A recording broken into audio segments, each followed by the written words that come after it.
สบายดีพ่อแม่ป้าลุงบัดสุขุสุคนเด้อสวัสดีสบายดีเช่นเก่าเช่นเคยแพ่พี่น้องป้าลุงตอนเช้าเกือบ9 นาฬิกากว่าเลยเนาะบ่าวน้องเอานี่มาให้น้องร้อยแพ่พี่น้องพอดีฝากมาแต่มื้อซื่นนี่เมื่อวานมื้อซื่นนี่แหละฮักก็มาฮอดบ่าวน้องไปรับเอาเมื่อวานตอนแรงแพ่พี่น้องมาฮอดแล้วสิ่งที่สั่งมาน้องร้อยขาดยาบ่ได้เพิ่นน่ะขาดยาคือขาดใจเพิ่นน่ะก็เลยสั่งมาอย่างด่วนเบิ่งเขาหน้าเพิ่นเขียวงามไปพี่น้องเขียวงามงามตาตัวบ่เขาบ่นงบ่ได้ดำมันก็เลยแบบมีเหลืองๆแน่ผสมกันบุญมีคือเฮ็ดนาบูดแท้ให้กระตื่นแต่นอนบ่นี่บุญมีนี่เอาบ่ขนมอ่ะขนมเด้อขนมอ่ะแล้วก็แกะเป็นยาไปพี่น้องเป็นยาของ100โอ้ยมันบ่มีไม้เนาะมันก็เลยเว้าแห้งบ่อยากได้บ่ไกลบ่อยากได้มันนี่เป็นป้าแป้งแต่งโตเด้อน้องร้อยมันนี่ให้พี่น้องเอ้ยป้าแป้งแต่งโตไอ้เกิงไปไสมานี่ไปโรงเรียนไอ้เกิงไปโรงเรียนแทนบุญเพ่งแล้วเขาไปยังโรงเรียนบ่แม่นแต่ฟังรับครัวโรงเรียนให้พี่น้องฟังรับครัวโรงเรียนอนุบาลนี่แหละอนุบาลหรือประถมนี่แหละให้พี่น้องพอดีเห็นพ่อบ้านเพิ่นมาบอกอยู่เมื่อวานนี่ขาดยาจักมื้อเลยนี่โอ้ยหลายมื้อคือบ่เห็นชักจักเทื่อน่ะไปกินเธอหน่อยโอ้ไปกินเทละน้อยบ่ได้บ่ซ้ำนี่จำแล้วปกติหลายซ้ำนี่เนาะแสดงว่ากินเทละน้อยมันก็บ่ได้ขึ้นนี่เนาะหอมันเจ็บหัวคือมันปวดหัวซื่อๆมึบนี่บ่แม่เขาใส่กันหมดอ้าวบุญมีอย่าแอวแม่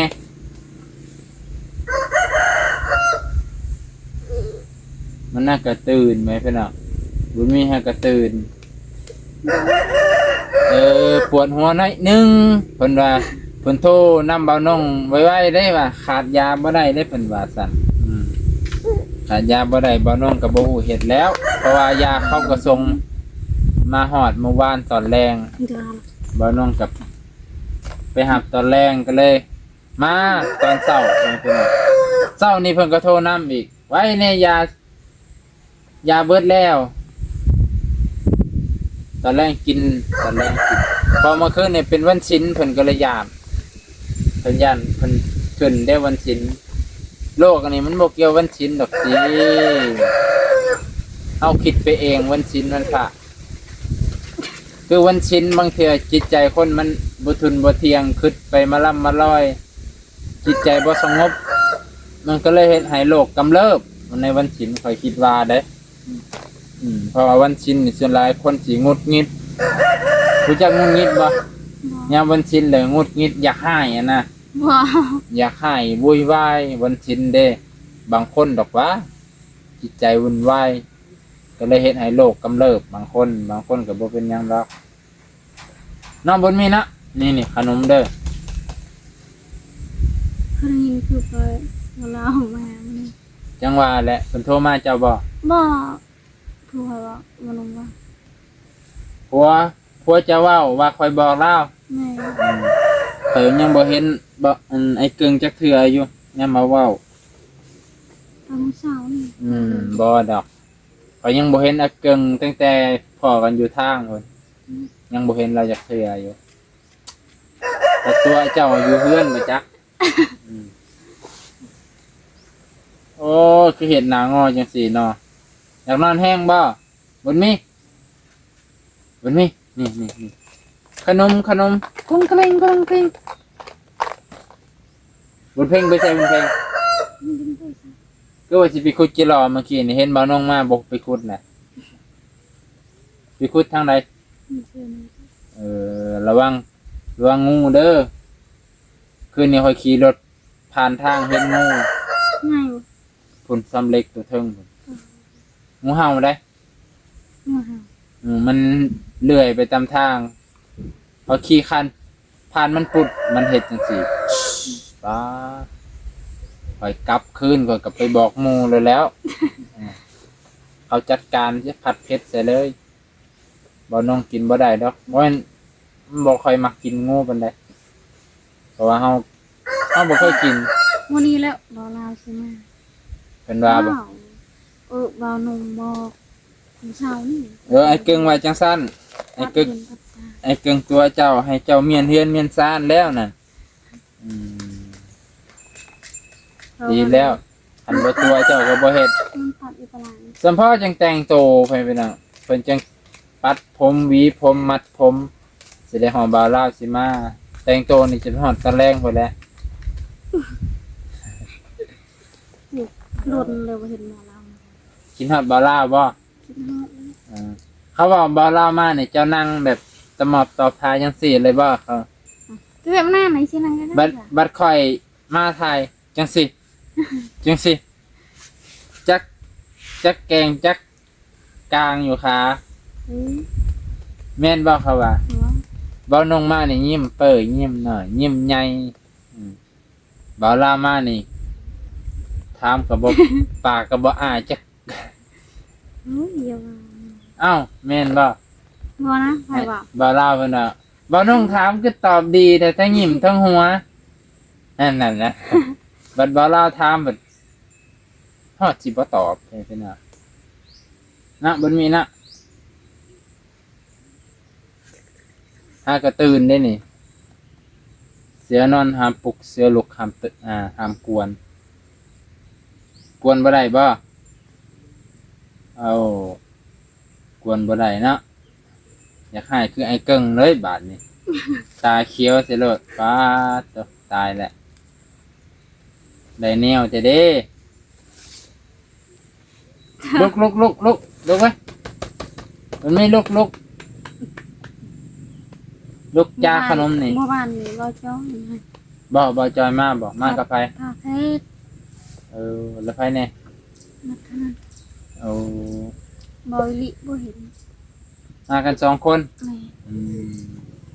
เห็นเพิ่นโทรมาอยู่มื้อก่อนน่ะน้ำลงแล้วบ่เพิ่นสิมาบ้านปากกล้วยก็เลยบอกว่าช่วงหนึงน้ำบ่ทันลง ก็เลยมือน้ำลงก็เลยโทรบอกบ่าวจอยว่าน้ำลงเลยเด้อมาได้ก็เลยมานั่นแหละนั่นเป็นเนาะยานี่มาฮอดแล้ว3 ขวดกินได้อยู่ เดือนกลัวฮะ โดนละยา เป็นหยังคือเดิน อีเรื่องเคยกิน กินเทละน้อยบ่กินเทละน้อยได้แล้วเนาะ เขาบ่ได้กินได้ ตอนนั้นจะกินเทละน้อยมันมื้ออีเด้หั่นตอนเบาบางเอาขนมมาให้บ่แม่น น บ่ หาบ่ เจอบ่ บ่เจอซะ